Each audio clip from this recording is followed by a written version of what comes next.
I'm going to be honest with you guys as we watch these clips. I think that I might trade up and get Ashton Jeanty if I was the Dallas Cowboys. I mean, quite frankly, I don't know that in my lifetime I've seen the fluidity of a pro day look the way that it looked with him. I mean, this looked silky smooth. It looked like somebody that is just a natural. I mean, it I don't know that what he has can be taught. I think that he just has innate abilities to be a great weapon, not just a running back, but a weapon. And as we look at these clips, we're going to discuss it. We're going to discuss the 5 reasons that you would trade up for Ashton Jeanty. Make sure that you like, comment, subscribe before we do anything else. But let's get to it. Turn the pressure up. I don't quit. I don't fold under pressure. I'm the best, and I know I'm the best. And you know I'm the best.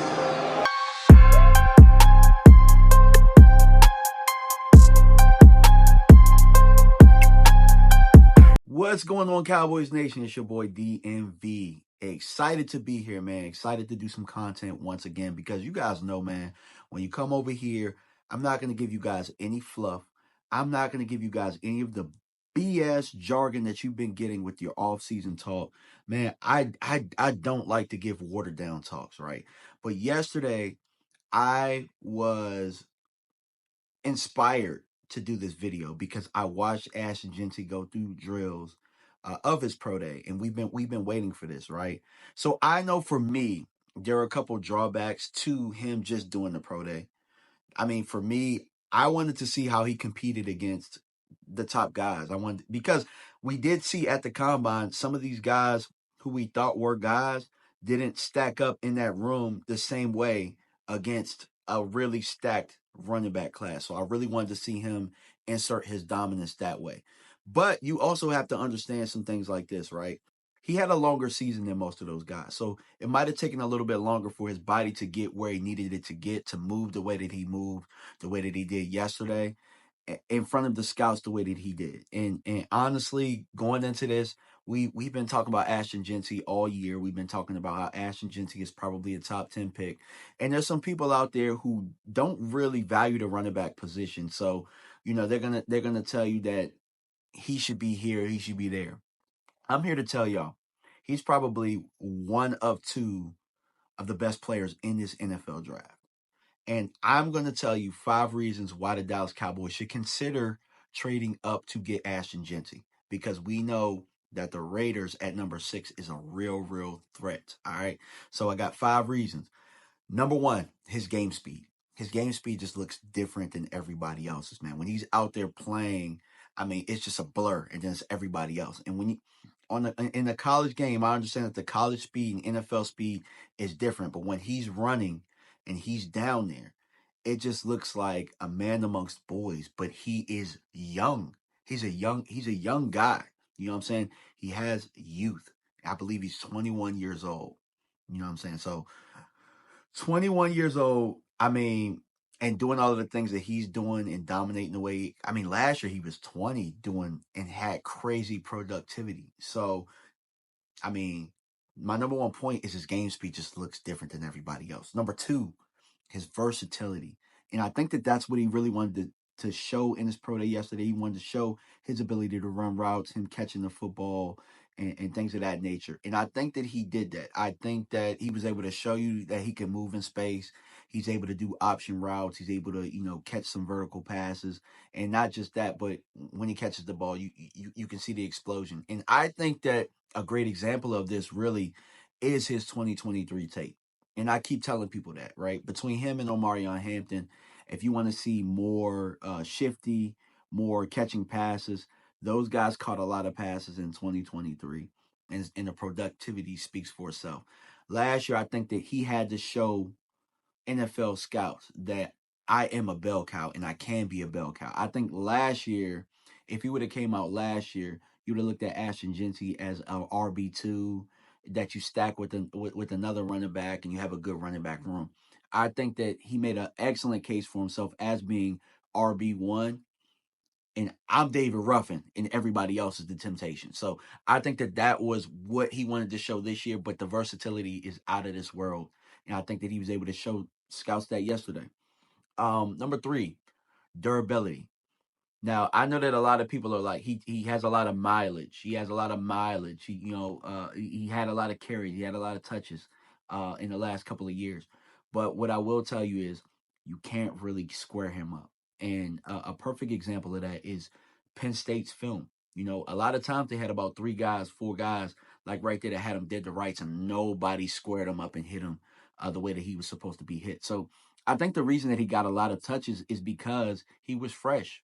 He was fresh throughout the year because you can't lay a hand on him, you can't get hits on him. And I think that I've heard that about Emmitt Smith. I've heard that about Barry Sanders. So guys like that, they're going to have longevity in the league, especially when you can't square them up.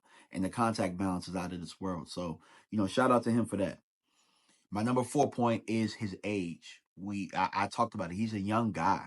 So if he was about 25 and he had that type of wear and tear, we could talk about that. But the one thing about running backs is around the age of 28, 29, that's when they fall off a cliff. With him, you got about 7, 8 years before we're looking at that age where they fall off a cliff and the productivity isn't the same. Hey, we got a prime example. Look at Zeke Elliott. Zeke Elliott was a guy that, kind of fell off a cliff once he started reaching that age. Zeke isn't old right now, but in running back years you are. So I think that him being 21 years old, you get more of his prime.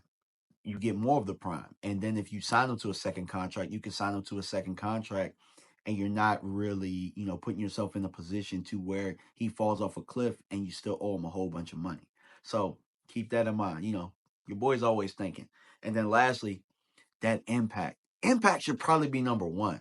I mean, the things that he can do with that football, that game speed, what he would inject into this Dallas Cowboys offense is something we haven't had since 2016 with Zeke Elliott. But if I'm being honest, he's a better prospect than Zeke was. He's a better prospect. You know what I'm saying? He's more fluid. He can do everything. I know that we love Zeke Elliott for his pass protection. Ashton Jeanty can do that too. You know what I'm saying?